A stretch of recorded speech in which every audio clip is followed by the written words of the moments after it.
बाढ़ आ गई होगी उस नदी में, पास का फुटहिया बाजार बह गया होगा।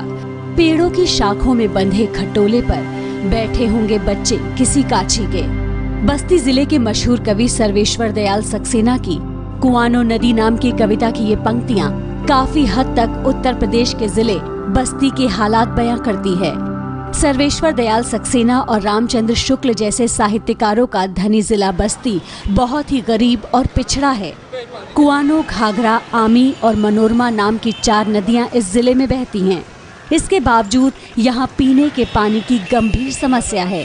राजनीतिक पहलू की बात करें तो बस्ती में 5 विधानसभा सीटें हैं। सदर, कप्तानगंज, हर्रैया, रुधौली और महादेवा।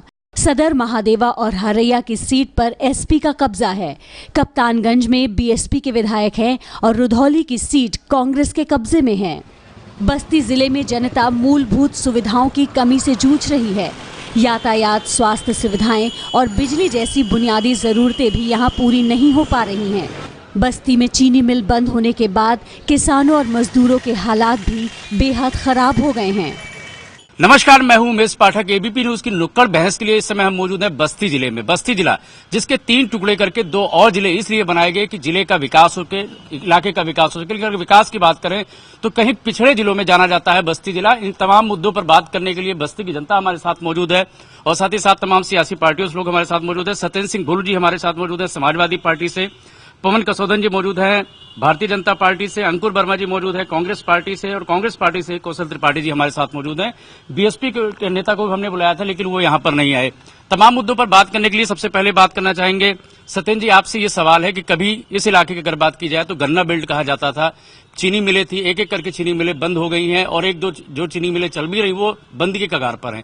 बहुत बड़ी समस्या है, कोई उद्योग यहाँ पर नहीं है, रोजगार नहीं है और रोजगार के नाम पर जो चीनी मिलें हैं वो चीनी मिलें बंद हो रही हैं और आप कहते हैं कि आपकी जो सपा सरकार है वो किसानों की हिमायत की है। जी, ये सही बात है कि समाजवादी पार्टी जो है किसानों की हिमायती, लेकिन समाजवादी पार्टी ने जो नई चीनी मिल लगाने की स्थापना अगर किसी ने किया तो हमारे नेता जब मुलायम सिंह जी मुख्यमंत्री थे उन्होंने ही रुधौली में नई चीनी मिल। पुराने चीनी मिलें जो बंद हो रही, गन्ने का भुगतान नहीं हो रहा है, उससे किसान परेशान है, रोजगार तो मिल ही नहीं रहा है।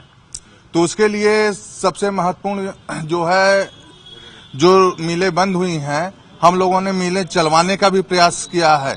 वाल्टरगंज चीनी मिल बंद हुई थी, उसको इस सीजन में चलवाने का प्रयास समाजवादी पार्टी ने किया। भुगतान की जितनी समस्याएं हैं, चलिए 4 साल पूरे हो गए, इस सीजन में उन्होंने शुरुआत की है चीनी मिल को चलाने की। गन्ना का बेल्ट कहा जाता था और किसान यहाँ पर परेशान है। ये बताइए कि आपको क्या लगता है कि चीनी मिल का जो मुद्दा है कितना बड़ा मुद्दा है, क्योंकि रोजगार नहीं मिल रहा है, किसान परेशान है, उनका भुगतान नहीं हो रहा है और आपके समाजवादी पार्टी के नेता का कहना है कि अब 4थे साल वो कह रहे हैं कि प्रयास किया जा रहा है।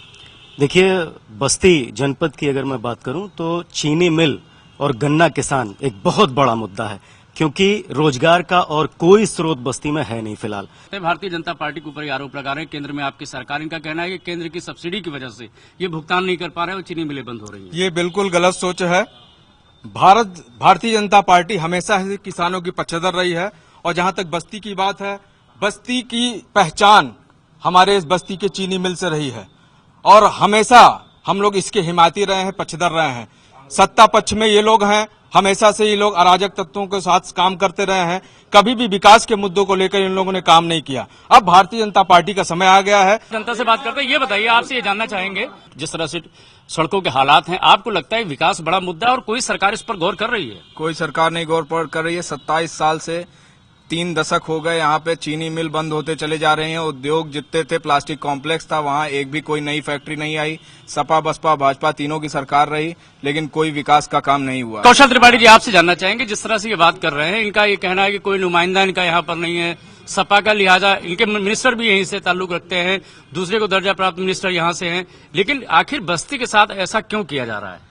सर, विगत 27 साल पहले जो कांग्रेस ने विकास किया था, जितनी चीनी मिलें स्थापित की, इसके साथ साथ जो है बस्ती जिले का जो है अंतर्राष्ट्रीय पटल पर जो है नाम आया।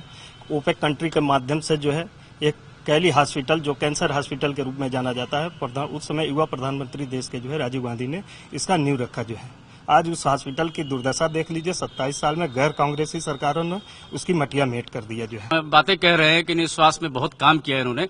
बस्ती के स्वास्थ्य की अगर बात की जाए तो क्या व्यवस्थाएं यहाँ पर? बिल्कुल गलत है। यहाँ पे 3 हॉस्पिटल है, महिला चिकित्सालय है, कैली चिकित्सालय है और जिला अस्पताल है। तीनों में दवाइयाँ बाहर से लिखी जाती हैं।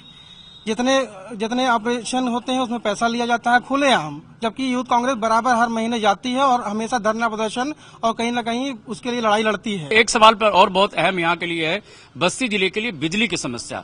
आपसे ये जानना चाहेंगे कि बिजली कितनी बड़ी समस्या है यहाँ पर? बिजली का बिल आता है, बिजली आती है? बिल तो समय से आता है, बिजली समय से नहीं आती है। क्या हालात हैं बिजली के?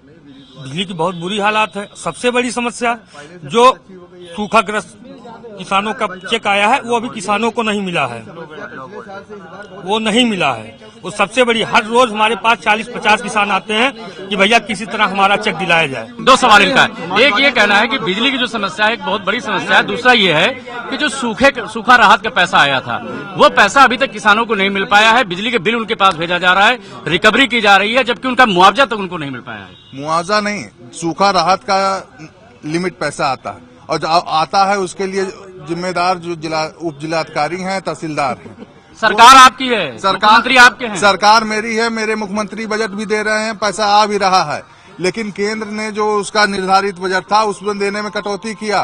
तो जनता का ये सवाल है कि मंत्री होने के बावजूद फिलहाल सपा सरकार कोई जवाबदेह नहीं। आप कितने जवाबदेह हैं, क्योंकि आपके भी सांसद हैं यहाँ से? बिल्कुल, हमारे सांसद हैं, हम पूरी तरीके से जवाबदेह हैं। और उसका सबसे बड़ा प्रमाण ये है कि बस्ती जिले में, आज उत्तर प्रदेश में इतने जिले हैं कि लेकिन 5 जिलों में मेडिकल कॉलेज का दर्जा दिलाने का काम किया है तो हमारे स्थानीय सांसद ने किया है। तो बस्ती जिले की अगर बात की जाए तो तमाम यहाँ पर मुद्दे हैं। विकास के नाम पर अगर बात की जाए तो सड़क, बिजली, पानी, जो बुनियादी दिक्कतें वो भी बरकरार है और साथ ही साथ जो जातीय समीकरण है उस पर कहीं यहाँ पर राजनीति हो रही है। और बिजली की जो समस्या है, चीनी मिलें जो बंद हो रही है, किसानों के मुद्दे हैं, ये प्रभावी मुद्दे हैं 2017 के विधानसभा चुनाव में जिनको लेकर के वोटिंग हुई है।